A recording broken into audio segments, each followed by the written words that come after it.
Welcome to the 18th season of the Nitwits, a weekly roundtable discussion on the Penn State Nittany Lions. Our Nitwits panel includes Neil Riddell of the Altoona Mirror, Mark Brennan of FightOnState.com, Jacob Calker of WTAJ Sports, and a special guest Nitwit each week. The Nitwits are brought to you by Irwin Financial Raymond James, an independent firm and firm foundation for your financial future. Coldwell Banker, no one will work harder to sell your home. By Reed and Cellini, Doctors Reed and Cellini provide orthodontics for children and adults. By Fiore True Value on 6th Avenue, Altoona, just ask rental. Buy what you want, rent what you need. By Monarch Cleaners, for all your cleaning needs. By Your Rehab Choice, Health South Altoona, ask for us by name. By Courtesy Motors of Altoona, where courtesy means a great deal. By the Allegro, where fine cuisine is a way of life. By EasyToUse.com, your Yellow Pages connection in print and online. By FightOnState.com, as close as you get to Penn State football without putting on a helmet. And by the Altoona Mirror, featuring Penn State Game Day every Friday and Penn State Extra every Sunday. Hello and welcome inside the Nitwits. I'm your host Jacob Calker alongside Neil Riddell from the Altoona Mirror, FightOnState.com's Mark Brennan, and Penn State football fans probably recognize the guy who is our special guest this week, Brian Spider Caldwell, longtime equipment manager, man of many responsibilities over the years. Great to have you along, Spider. Thanks, Jacob. Pleasure to be here. I feel like I've arrived. You know, when you're a nitwit, I'm not the pinnacle of my career. Yeah, when you're a nitwit, you have definitely arrived. It's all downhill from here, I guess. I appreciate you guys asking me. This has really been. It's going to be a lot of fun. It's our pleasure. Yes, Penn State cruising past Indiana, 29-7, for the fifth straight win for the Nittany Lions. Let's start our discussion with this Penn State passing game. Christian Hackenberg throwing for 260-plus yards, a pair of touchdowns, and would you call this the best this air attack has looked so far this year? Yeah, and I think they made a lot of adjustments, since the Temple. This is really the first game that they have committed to a drop-back passing game since Temple. Even though they were sacked 5 times, you just had the feel that there was more time. Hackenberg was more patient in the pocket, and they got downfield passing game going. Polk, I thought, added a lot as a target and as a little bit of a decoy. Yeah, everything kind of came together for them. They're playing against the second worst passing defense in the Big Ten. And the weather, I mean, Brad, this is something that you could talk about. I mean, how many games have we seen where you're out there switching spikes for people in slop and that sort of thing, and they had a fast track and were able to take it. Well, and I was so happy. I was so happy for those guys. The equipment guys, Jake Koch, who took over for me, and it's difficult. I mean, when you have 3 games you're basically in a row like that, and the conditions, it makes it miserable. I mean, rain absolutely doubles our responsibilities. I mean, not only the slipping and keeping the right proper shoes on them, but also keeping everything dry. I mean, the balls, trying to keep them as dry as you can. Guys just we go through just hundreds and hundreds of towels, quarterback towels every series. So, it just to not have that to worry about. It was just definitely a plus, and I was so glad to have some great weather. Yeah, and after the game, Christian Hackenberg, somebody asked him, were about you there? The weather, yeah. So somebody go ahead and say what he told Yeah, he basically responded, have you ever tried to throw a soaking wet football? Yeah, I don't think I could throw a dry football, let alone. But seriously, I mean, all that came together. The one I was a little bit critical of them for using the weather as an excuse, because you are in the Big Ten and you are going to get nasty weather. You know that. You're not in Nashville anymore. Having said that, this was the game again. You get your nice weather, you get an opponent who is daring you to pass the ball, and to their credit, they adjusted and they passed the ball and they did it real well. Was the biggest offensive play the one that didn't work, the first play, where you show them that you're going to stretch the field, and then they have to, even though that was an incomplete pass by just a couple inches, that they have to then adjust for that and consider that the rest of the game? Maybe so. I mean, early on, the passing game was still not sharp. I mean, you had Godwin open a couple times deep and either underthrew him or he didn't catch it. You had Deshaun Hamilton, which might have been a touchdown early. So, Franklin said it after the game. They still left some yards and points on the field, and I think that's important to build on because they did go through a period in the third quarter where, against a better opponent, it might have been a problem. And I thought that play to Polk was big. I mean, they do that speed sweep, early in the year, first play of the year against Temple. It goes off real well, and it works for them early. Didn't really work for them for a while, and now they use it as a decoy and hit them on that wheel route, and they were able to work some stuff off of that. And again, Brad, I mean, when it comes to speed, when you have those super fast guys, it really opens things up. Well, I feel like too, this game, I felt like we finally attacked. More than, and not just defensively, we were attacking offensively, Right. and we were aggressive. Where before I felt I felt an Army even. We were still hesitant. I don't know if it was we were afraid to make mistakes, or I don't know. And guys just seemed more relaxed this game. And maybe it was the weather. They just finally could, was enjoying the atmosphere and the day. But no, I was just glad to see them go after it in many different ways. Back to your point real quick on the weather, because that was a reoccurring theme even yesterday with how nice it was. Hey, Joe would always say, you have to be able to beat the weather. Right. And some of the best championship teams were able to function in the weather, had great performance against Auburn in a driving rain, Notre Dame in a terrible in 85. Michigan State in 93. I mean, remember, they go out there in that freezing cold, and that really propelled them into the next season. Yeah, I think they really have to get past that because the toughest teams mentally are able to conquer the weather no matter what it is. One quick point on that, though. I will give them credit because last year, if you looked at the majority of games that they lost, there was a key turnover here or a key turnover there that really stung them. So far this season, knock on wood if you're a Penn State fan, they have not had those turnovers that were just absolute backbreakers. So they have been playing it safe. But to Spider's point, it was fun to see them open up and attack a little bit because I think they're starting to, maybe it's a level of comfort. I mean, as bad as they looked against Temple, maybe they just had to get comfortable out there, and it was nice to see them do it against, what's a decent Big Ten team. Not a great team, but not a bad team either. I want to pivot our offensive discussion a little bit with some words from Indiana D lineman Darius Rayner from earlier this year. Said that Christian Hackenberg, quote, gets scared when the pocket collapses. Seems like Christian disagrees with the way that he ran the ball against the Hoosiers. I don't get why people do this. I mean, why are you going to poke somebody with a stick? Why are you going to do that? And if anybody doesn't think for a second that when Christian Hackenberg scores that second touchdown and gets up and shows the sort of emotion he did, what do you think that was going back to? I mean, he clearly, and it wasn't only that. I mean, a quarterback scores, does the shush. Why are you going to get this group of defensive linemen angry? But to Hackenberg's credit, he took it as motivation and played well. I mean, especially when you're Indiana, right? I mean, who are you that you want to stir up somebody in their home stadium? I don't get that. But that speaks to the lack of discipline that Kevin Wilson addressed after the game. They had eight penalties, and Indiana really did not respond the way you'd think they might have. All right, well, still to come on the Nitwits, we get a little defensive. Still have yet to talk about the defense, really. We'll go inside how the Nittany Lions were able to shut down the Big Ten's best offense and break down another slow second half start when we come back. The Nitwits are brought to you by Irwin Financial Raymond James, an independent firm and firm foundation for your financial future. Coldwell Banker, no one will work harder to sell your home. By Doctors Reed and Solani, orthodontics for children and adults. By Fiore True Value on 6th Avenue, Altoona. Just ask rental. Buy what you want, rent what you need. Hi, I'm Eric Barron, president of Penn State University, and you're watching the Nitwits.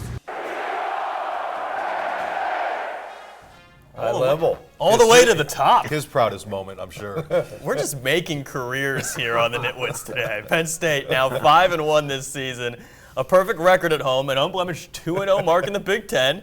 No group has been more consistent than this defense. Yeah, I mean, you got to give them a lot of credit. Indiana comes in leading the Big Ten in scoring and total yards. Now, granted, they're down to their backup quarterback and then third quarterback, but even so, I mean, you can only play against who you're playing against. In this group, the thing that I really like, Indiana comes and scores quickly, a touchdown after Penn State scored, onside kick, gets the ball right back. Bob Shoop is just, I think, amazing at making these quick adjustments, and they 3 and out, and then a fumble. Indiana gets the ball back. I think it was 4 and out or 5 and out or something. So the way that they not only played well throughout the game, but at those key moments when you have those sudden changes to rise up and do what they did, I thought was great. Yeah, Indiana had 5 first downs on that drive and pretty much did nothing the rest of the game. So, I was impressed. That, I think they needed their run support on that one bootleg. But I guess that would be picky. He's done a tremendous job. When I was still there in the spring of 2014, and the new staff came in, Coach Franklin's staff. I remember Bob Shoop was Jack Ham was to practice for the first time, and Bob Shoop standing beside me. And he's like, "Spider, Jack Ham. I mean, legend. I mean, I idolized him at the Steelers. I can't believe it." And he just was in complete awe. And what excited me about Bob, talking to him, when I got to know him in the spring, he loves Penn State. He knows its history, and he's very, very proud to be here and to carry that linebacker U legacy. And I see guys like, and I was really worried. I mean, thinking Mike Hall, when Mike Hall was gone, we're in trouble. I mean, there's no depth. And to see Kabenda, and Reeder in there tearing it up and wearing those legacy numbers. I mean, I love seeing number 40 out there. It reminds me of Connor. It reminds me of Carson. Seeing the 42 and being the Mounties. And I love Bell being in number 11. I mean, I just think that move to 11. He just that Bowman and LeVar and I love the part of the legacy numbers continue there but no, just he's just I knew. When this staff came in, they knew they were handed the keys to the Cadillac Escalade. I mean, this whole staff really, they want to do well. They know the history here, and I think as time goes on, they're really starting to buy in to what Penn State's all about, and they're understanding it more and more each day. Yeah, and it seems like they're getting it through to the players too, which I think is also the important thing, because you come in from kind of the outside, and you have Shoop, you have Pry, you have Terry Smith, you have all these guys who have Pennsylvania roots who I think really have a great appreciation for it. So that's cool to see. Well, they've been blessed with tremendous defensive coaches for a number of years, and these guys are upholding that. Real quick about their defensive ends, we're talking a lot about Hackenberg and his pro prospect status, but I wonder if you're seeing a budding J.J. Watt with Nassib. I mean, the season record for forced fumbles is 7 by Michael Haynes, and he now has 5. Wow. I mean, this guy is really having an amazing year. And Sickles with his pursuit has been impressive. What about Austin Johnson? Yeah. And that's the thing. And here's the funny thing is we talk about these guys, and then Zettel is a little bit of an afterthought. Zettel has no tackles in that game, but you know what he has? He has a 3rd down pass batted in the first half and a 4th down pass batted. So even when they're double and triple teaming him and allowing guys to do other stuff, this guy's still making plays. I didn't mention Sean Spencer, but the job that he's done following in Larry Johnson's shoes, he's put his own stamp on it with that whole wild dog thing, which I think is real fun, and you're seeing him get after it. Bigger concern, the missed extra points or the slow second half start? I think the missed extra points, because that's the kind of thing when you get into these tight Big Ten games. Obviously, not every game's going to be like this. That you really have to worry about with respect to field goals, with respect to extra points. And if you're making a kicking change at midway point of the season, that's not good. He pushed them both to the right. I don't know. I'm sure that's fixable. Whether he'll get a chance to fix it, we'll see. I mean, Columbus isn't really a place that you want to break in a new kicker. All right, well, when we return to the Nitwits, we'll talk about some returns, how adding a few healthy bodies perhaps boosted the Lions against Indiana. Plus, we got Spider here. Why not get some more stories? More with Brad Spider Caldwell and his decades with Penn State football when we come back. The Nitwits, a roundtable discussion of Penn State football. The Nitwits are brought to you by Monarch Cleaners for all your cleaning needs. By your rehab choice, Health South Altoona. Ask for us by name. By Courtesy Motors of Altoona, where courtesy means a great deal. By the Allegro, where fine cuisine is a way of life. Now back to the Nitwits. a roundtable discussion of Penn State football. Well, injuries have plagued Penn State often in 2015. A few fellas, though, returning against Indiana. How big of an impact was it to get the likes of Brandon Bell, Marcus Allen, and Andrew Nelson back? Well, I thought Allen's return was pretty significant, and you're going to need Nelson. He was a little bumped up late in the game, so we'll see how that translates. But you're going to have to protect Hackenberg. I mean, you know, they listed for 4 sacks, but the one didn't count. That was the one on the penalty that was a big play in the game. So they're still going to have to do better there. Yeah, to get the guys back on defense, it was almost as if they kind of held them out the previous week. They would never admit to that. But as Neil said, getting Nelson back, he still looked rusty. He admitted after the game he was a little rusty, which is completely understandable. But it was good to get him in a game and play the entire game outside of that last series before you go out to the horseshoe. But this is a kid who, even though he's a redshirt sophomore, has really been through it. You know, one of their more veteran guys, and to get him back in a mix is great. Spider, it's nice to have you in here. We alternate the chair and kind of update, you know, what you've been doing with your career. You had a career change and you're back at Penn State now.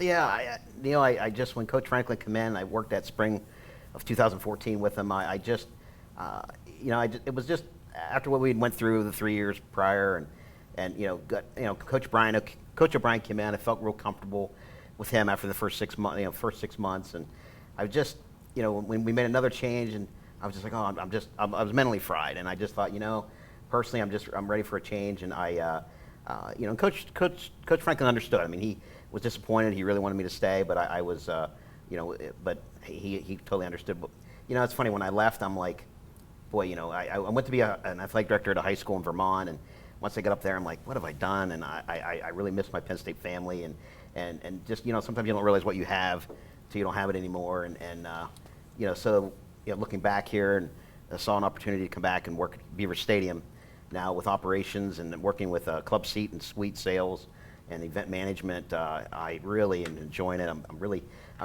I'm connecting more now with the alumni, fans, the former Letterman, and it's just really been a great fit for me, and I'm really having a blast. I'm still connected to the team, but, you know, don't have that day-to-day grind of it. So. Well, I'm sure it's great to have you back. The hours that you would have put in, I'm sure, as the equipment manager have to be Well, you're the first to, you know, you're first there to open up, and you're the last to leave. And you know, and I've done a lot of laundry over the years, so a lot of muddy games. We talked about those, you know, the Outback Bowl when we played Auburn, and, you know, that mud game, and the Capital One Bowl in 2010 when we beat LSU, and that was the worst field conditions I've ever worked under, and but just, you know, the challenge of that, and you know, but fun. I mean, I have so many great memories. I just, and what a privilege and honor it has been to work with Coach Paterno, you know, and to get to know Coach O'Brien and his style, and, you know, and then still be connected with Coach Franklin and his crew. You know, really, you know, and for him to welcome me back, and, you know, when he saw me walking down the hallways of the office in January, after the 6 months I came back, he said, "Hey, we got to talk about that fake retirement you pulled on me 6 months ago." He said, "Wait to get the bill for your retirement party." So, no, but anyway, and, you know, and he involved me in taking the names off the jerseys. You know, I was involved with that, and in fact, all the fifth-year seniors, the 6 guys that are left from the Paterno era, had, you know, wanted me to be the one to personally take the names off, and that was I was very honored to be part of that, and to be asked to do that, and you know, and Coach Franklin, he got our opinions, he got some of the Letterman's opinions, he wanted to take the names off, he thought it was a great idea, you know, move, and I agreed with him. I said, listen, Coach, I mean, Coach O'Brien's concept, you know, he wanted to honor those guys for staying, and if we just keep the names on forever, it has no meaning.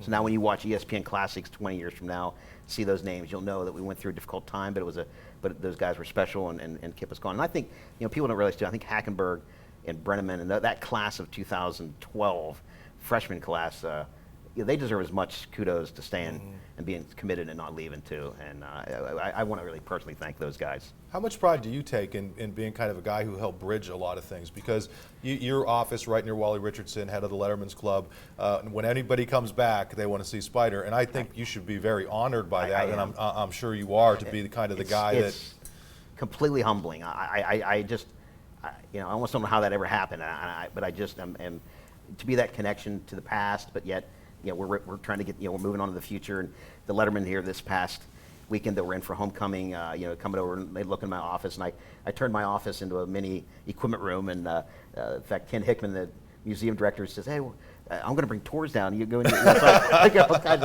all kinds of memorabilia in there. Stand-up spider. Yeah. But I'm just having a blast with it, and because we can't forget about our past. I mean, our past is what got us where we're at, and there's something special about Penn State, and even that plain uniform. I mean, we don't need to brand ourselves. Right. That's the brand. Real quick for the record, you Yeah. mentioned the laundry. When you get home, is it you or your wife that does the laundry then, Spider? That should be bless easy for yes. you. I know. I tell her, I've done the laundry all day. Please, hon, can you do it for me, please? So, so no, she, and bless her heart for all her years of doing our sewing and repairs. Yeah. Before we even had names, before we had. Even before we put bull patches on the jerseys, which was a no-no back in the day, So yeah, but I used to actually have the repairs done and I'd take them home, so she always felt real special and part of that. So, but yeah, again, and that's why Penn State is family, and that's why we stay connected for so long because of that. The history in here. It's a very special place. All right, well, thank you again for being part of the my Nitwits pleasure. family, I guess, today. When That's we right. come back, we'll have our prediction time as we bust out the crystal balls and see how Penn State will do against the defending national champions. The Nitwits are brought to you by EasyToUse.com, your Yellow Pages connection in print and online. By FightOnState.com, as close as you get to Penn State football without putting on a helmet. And by the Altoona Mirror, featuring Penn State game day every Friday.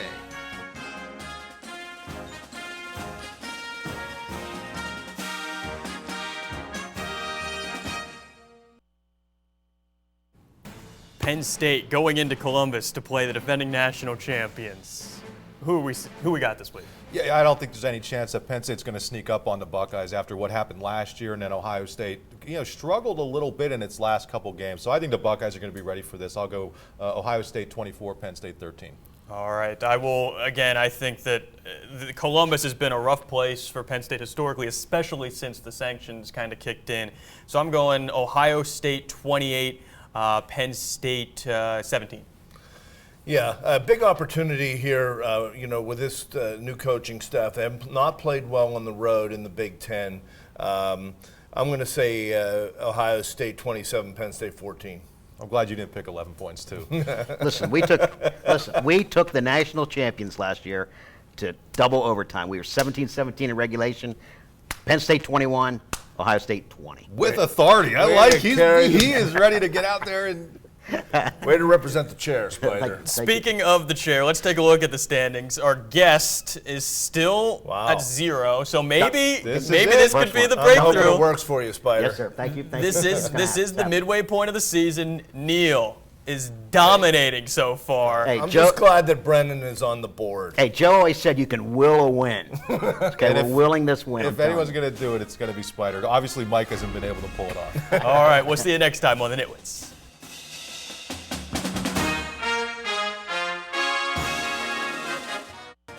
The Nitwits are brought to you by Irwin Financial Raymond James, an independent firm and firm foundation for your financial future.